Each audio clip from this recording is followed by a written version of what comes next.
Hi, in today's I'm going to share with you an interview question that is used by interviewers to screen out a majority of candidates.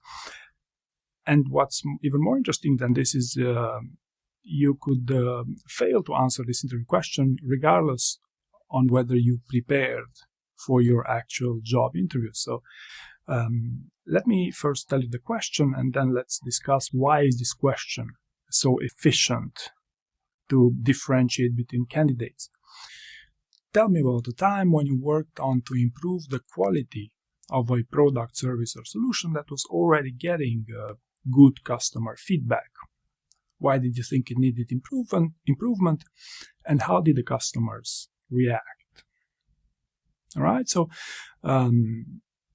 this is a trick question, if you want, from which an interviewer would be interested to determine your standards, on whether you're someone with high standards or with rather questionable standards.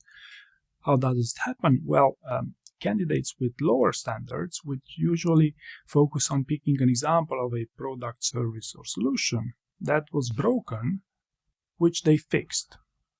Okay, so if the product, service, or solution was broken, then it means the baseline example, the baseline scenario of their product, service that was already getting good customer feedback would be a broken thing. So something was broken, and then you fixed it. Right, so your standards would be questionable, wouldn't be as high.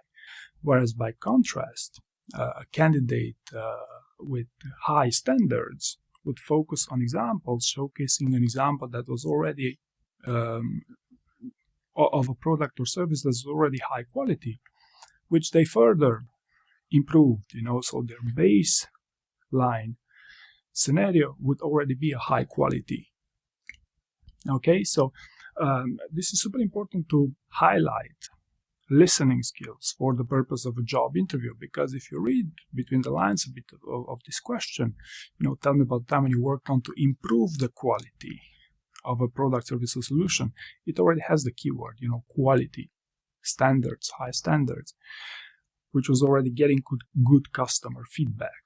All right, so in my experience, I also use this a lot in my coaching sessions, and it is an effective way to understand how my customers think, how